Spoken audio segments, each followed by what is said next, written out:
Hello everybody, welcome to another video. My name is Nate Smith. I'm so grateful for you being here. Quick shout out to Bipolar Joyride for the amazing shirt. If you don't know what Bipolar Joyride is, look it up and figure it out for yourself. They're amazing. All right, we're going to be talking about just doing it. And the way we're going to talk about just doing it is in 3 of my real life examples that I am currently walking through right now, and what wisdom I have found in just doing it in 3 different areas of my life.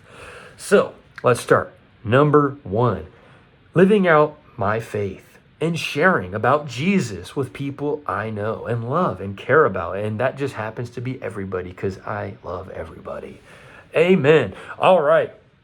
So, number 1 is my faith, living it out. What have I learned by just doing it? Well, for the longest time, I feared what I will look like if I share my faith publicly. What will happen if this or that? And I just never did anything because I was so scared of what other people will think and what's the perfect way to do about it. What if I get misconstrued or misperceived and I end up this and that? And I ended up doing nothing. And the craziest part was that doing nothing caused me so much pain. It was not fun. Is never been fun. So 2 things I found to just do it. So some practical wisdom. This is not the end all be all solution. This is just some part of a way to find a way around this nerves or the people pleasing mentalities. But number 1, honestly, find a small way that you can share your faith that you're already relatively comfortable in doing, and now do it. So one of the easiest ways for me was sharing my testimony. My testimony is something I'm very grateful for. I love sharing it, so I did it. And then also couple that with making a little talking YouTube video. I've already done this in the past with other type of content, so this is not too foreign to me. So why wouldn't I just share my faith on a YouTube video? Boom. There's one. And this is like a 2-for-1 special in this little 3-parter, 3-point sermon, if you will. So the second one is, this is a pro tip. This is a piece of practical advice. If you want to evangelize, if you want to share your faith more, schedule out time to do it. You say it's so important to you. Why don't you schedule it at all? Why is there not a single scheduled event for evangelism at all in your entire schedule, in your entire busy life? I don't know. You tell me.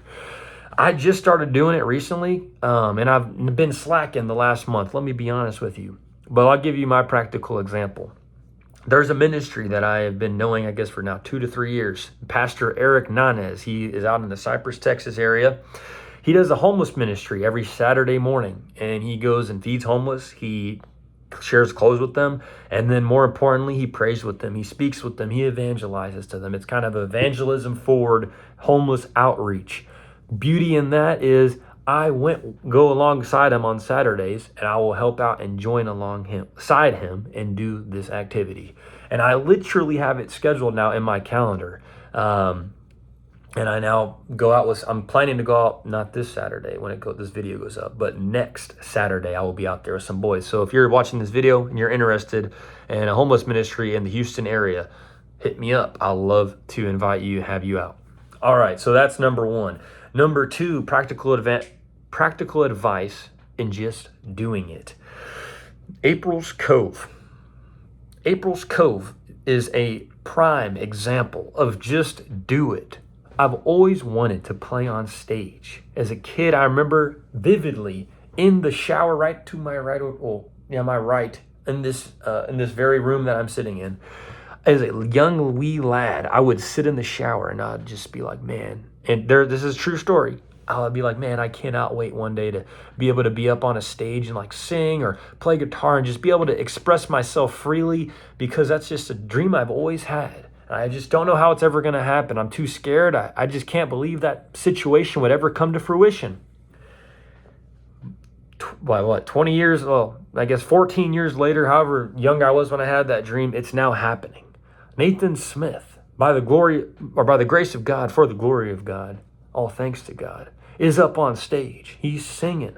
He's playing guitar. He's not really afraid anymore to be up there. I can't believe I am saying this, and I can't believe that is actually the true reality. Yes, I still get nervous, especially if the stage gets bigger and bigger. I'll probably get more nervous and more nervous. Let's be honest. But when I'm up there, I lock in, and I have fun, and I'm so grateful. And so the practicality, for one, is just sharing the story and hope that encourages you in and of itself. But one practical way to actually to do these things that you want to do is, once again, is find a small way to start. You do not have to go all out and do a 500-person show at the House of Blues for your very first show. Start at a local show. If I look back on my time at April's Cove, my very first ever show that I performed was an open mic at U of H. It was just me and Chris Bowers. All we did was play guitar and bass. And I didn't even sing the lyrics for the songs we had. I just played the instrumentals, and I was so freaking nervous. I was shaking more at that open mic where I wasn't even singing and playing than I was in front of about 100 people about a couple weeks ago at Dan Electro's. So just goes to show, don't have to go crazy all out at once. When has that ever been a principle in life? You have to be perfect and do the biggest thing the very first try. That's just never been the case for anything in life. So I don't know why you think you have to be perfect at the beginning. I don't know why I thought that, to be frank, for the longest time. Now I will say, just a side tangent, the reason why is because it does require work. Let me say, it does require a good amount of work to actually get to be able to do that, because you actually have to start, okay, well, it's actually real now. Snap. I could just hit up an open mic, but that requires me to find an Instagram and find an account where there is an open mic, prepare a song, a literal one song. How hard can that be? Not very hard. It's just one song. But just, oh man, like you start to see the steps in front of you. And you're like, man, I don't know if I really want to do that. And that's where I guess the men and the boys are separated. But if you actually want to live out your dream, if you actually do want to play guitar, are you willing to suffer that tiny bit of work, that tiny bit of uncomfortability for the awesomeness and the amazingness it's going to feel like when you're finished playing that song? Yes, you're going to mess up. Yes, you're going to flounder. But how much better will you feel after you did it? Only you can find out if you do it. All right. Finally, number 3. In my life, I have wanted to be in real estate since I was 18 years old. I am now 24 years old, and I just now, for the last, closing in on 8-9 months, have been working in the world of commercial real estate. Let me tell you, I thought I was going to go into this business. I was going to buy a home. I was going to flip it up, and I was going to sell it, and I was going to become a millionaire since when I was 30 years old. But I don't know how that was going to happen because I didn't know anything about real estate other than what I learned in school. I didn't even know all the different aspects of real estate.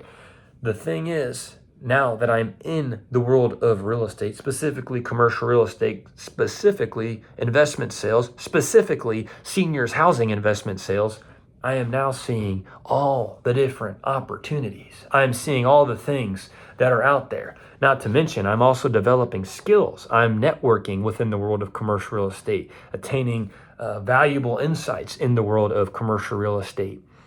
And I may not be along my merry way and to bliss and success in commercial real estate, but if I never had started and just didn't take the opportunity to learn in this business, I would still be where I was 9 months ago.